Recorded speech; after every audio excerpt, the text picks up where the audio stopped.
तो dear students, I am doctor Sonlata Bargotiya. हम आज बीएससी थर्ड ईयर का इनऑर्गेनिक केमिस्ट्री का फर्स्ट यूनिट स्टार्ट करेंगे और हमारी फर्स्ट यूनिट है HSAB। HSAB कंसेप्ट अगर हम देखें तो होता है hard and soft acid and base. इस कंसेप्ट में हम 4 चीज़ें देखेंगे।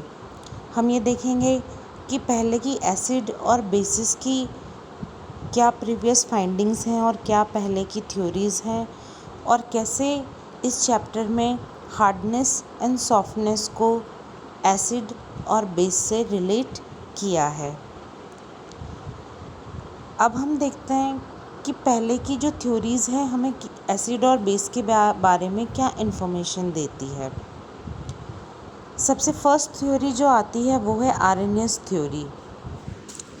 आर्रेनियस थ्योरी में a substance that dissociate in water to form H+ ion, या हम कहें substance that increases the concentration of H+ ion in aqueous solution is A acid, and a substance that dissociate in water to give OH ion is base. Next हमारे पास आती है Bronsted Lowry theory. इसमें compounds ability to either donate और accept H+ ion के basis पे acid और base concept लिया गया है। Acids are proton donors while bases are proton acceptors. Next हमारे पास है लुईस थ्योरी। लुईस ने substances that accepts non-bonding electron pair are acids and those which donate non-bonding electron pairs are bases. तो यहाँ पे जो है वो H+ फर्स्ट थ्योरी में H+ एंड OH आयन के बेसिस पे है, सेकंड थ्योरी में H+ आयन्स के बेसिस पे है, एंड थर्ड थ्योरी में हमारे पास है नॉन बॉन्डिंग इलेक्ट्रॉन पेयर के बेसिस पे। समराइजिंग दिस थ्योरी हम एसिड और बेस को डिफ्रेंशिएट कर सकते हैं। एसिड्स जो हैं वो खट्टे होते हैं टेस्ट में, वाइल बेसिस बिटर होते हैं। एसिड्स टच करने के सेंसेशंस के साथ बर्निंग सेंसेशन देते हैं, वाइल बेसिस जो होते हैं वो सोपी, एक साबुन की तरह टच होता है। Acids blue litmus red turn करते हैं, while basis red litmus blue turn होते हैं।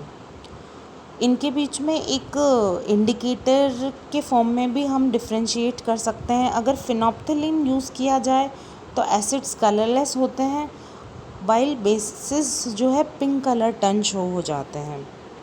अगर चाइना रोज़ इंडिकेटर हम यूज़ करें तो एसिड्स पिंक कलर शो करेंगे, while basis green colour show करेंगी।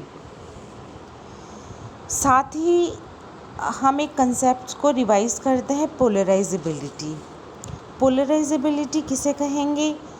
Capacity of group of atom और मॉलिक्यूल और ion to polarize its electron. जैसे कि हमारे पास है एक इलेक्ट्रोनेगेटिव एटम नाइट्रोजन, वो साथ ही जुड़ा हुआ है इलेक्ट्रोपॉजिटिव एटम्स जैसे हाइड्रोजन। एक नेगेटिव आयन एटम की टेंडेंसी होती है कि वो इलेक्ट्रॉन्स को अपनी तरफ पुल करे।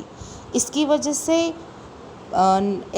इस एटम पे पार्शियल नेगेटिव चार्ज डेवलप हो जाता है और बाकी के एटम पे पार्शियल पॉजिटिव चार्ज।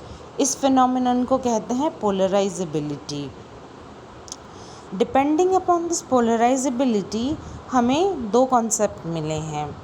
कोई भी केमिकल स्पीशीज़ को हार्ड या सॉफ्ट कहा जा सकता है।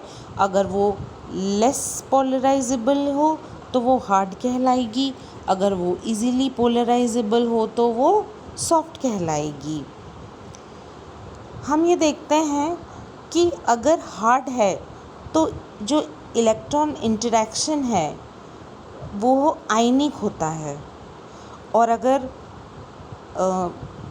जो स्पीशीज़ है वो मोर इजीली पोलराइज्ड है, दैट इज़ सॉफ्ट है, तो जो इंटरेक्शन है वो कोवेलेंट पाया जाता है। On basis of this Ahrland Chatt and Davies ने 1959 में एलिमेंट्स को class A and class B के बेसिस पे क्लासिफाई किया। क्लास ए में वो एलिमेंट्स थे जैसे alkali metals, alkali earth metals, boron, aluminium, silicon and lighter transition element which are in higher oxidation state, like हम देखें स्कैंडियम हो गया +3, टाइटेनियम हो गया +4, क्रोमियम हो गया +3, आयरन हो गया +3 एंड सो ऑन। जो क्लास ए एलिमेंट्स हैं के साथ जो लिगेंड्स प्रेफरेबली बॉन्डिंग करते हैं और इजीली बॉन्डिंग करते हैं, उन्हीं को क्लास ए लिगेंड के फॉर्म में रखा गया। ये बेसिकली वो लिगेंड्स थे जिनमें डोनर एटम था या तो नाइट्रोजन या ऑक्सीजन या फ्लोरीन। नेक्स्ट जो हमारे पास है class B elements. Class B elements वो थे जो हैवियर ट्रांजिशन मेटल्स थे, but they were in lower oxidation state. जैसे हमारे पास हो गया silver, mercury, palladium, platinum, but they were in lower oxidation state. And जो लिगेंड्स क्लास बी के साथ प्रेफरेबली बॉन्डिंग करते थे उनको क्लास बी लिगेंड्स के फॉर्म में रखा गया। तो जो क्लास बी लिगेंड्स थे they were generally phosphorus, arsenic and sulphur. Apart from this हम आते हैं पियर्सन्स कंसेप्ट।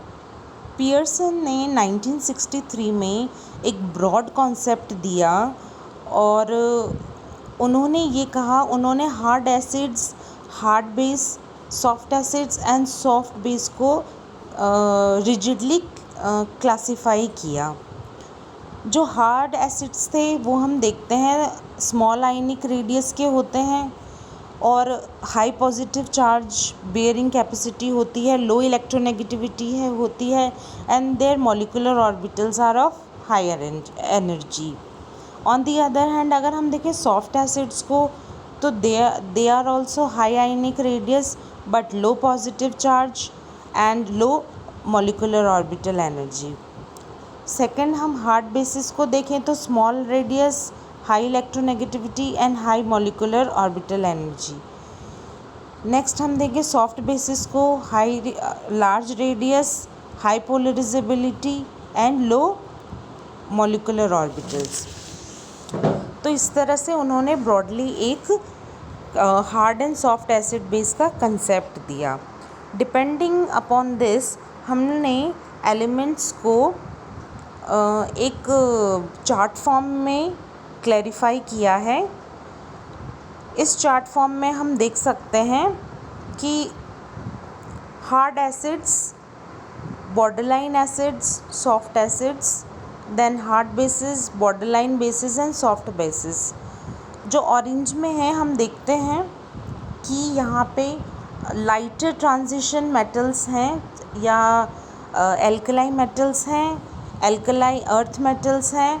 फर्स्ट सीरीज़ में we have alkali metals and alkaline earth metals, then we have lighter transition elements. On the other hand soft acids में हमारे पास है palladium, mercury और इस तरह के एलिमेंट्स जो हायर ऑक्सीडेशन स्टेट में हैं। बॉर्डर लाइन में वो आते हैं जो हार्ड एसिड्स के फॉर्म में भी काम कर सकते हैं और सॉफ्ट एसिड्स के फॉर्म में भी काम कर सकते हैं, depending upon the environment they are present in. ये उसके ऊपर डिपेंड करता है कि वो कौन से सराउंडिंग एटम से अटैच्ड हैं, उसी की तरह वो व्यवहार करने लग जाते हैं। वैसे हम देखें बेसिस का कंसेप्ट, तो हम यहाँ देखते हैं कि जनरली नाइट्रोजन, ऑक्सीजन और फ्लोरीन के जो डोनर एटम्स हैं वो हार्ड कैटेगरी में आए हैं। नेक्स्ट हम सॉफ्ट बेसिस का कंसेप्ट देखें तो हम ज़्यादातर देखते हैं कि या तो फॉस्फोरस, सल्फ़र या आर्सेनिक के जो एटम्स हैं, जो डोनर एटम्स हैं, वही सॉफ्ट बेसिस में आए हैं। Borderline bases same as borderline acids हैं, लेकिन ये वो है जो हार्ड बेसिस की फॉर्म में भी काम कर सकते हैं, सॉफ्ट बेसिस के भी फॉर्म में काम कर सकते हैं, depends upon the environment they are present in. तो in conclusion of this lecture हम ये प्रिंसिपल इसमें चॉक आउट कर सकते हैं। प्रिंसिपल ये है कि hard acid prefers to bond with hard base, soft acid prefers to bond with soft base. मतलब हार्ड एसिड हार्ड बेस के साथ प्रेफरेबली बॉन्डिंग करेगा ताकि वो स्टेबल कंपाउंड बना सके, और सॉफ्ट एसिड सॉफ्ट बेस के साथ बॉन्डिंग करेगा ताकि वो स्टेबल कंपाउंड बना सके। Hard acid and hard base are not polarisable, so इनके बीच में जो बॉन्डिंग होती है वो जनरली आयनिक होती है। उसी तरह से soft acid and soft base highly polarisable होते हैं, सो उनके बीच में जो बॉन्ड होता है वो कोवेलेंट होता है। हमारे नेक्स्ट जो लेक्चर्स होंगे उसमें हम hard acid and base principle का यूज़ करेंगे। डिपेंडिंग अपॉन दिस यूज़ हम उनकी एप्लीकेशंस देखेंगे और ये भी देखेंगे कि hard acid and hard base की क्या लिमिटेशंस है, और उनकी थ्योरीज़ के बारे में भी डिस्कस करेंगे। Thank you.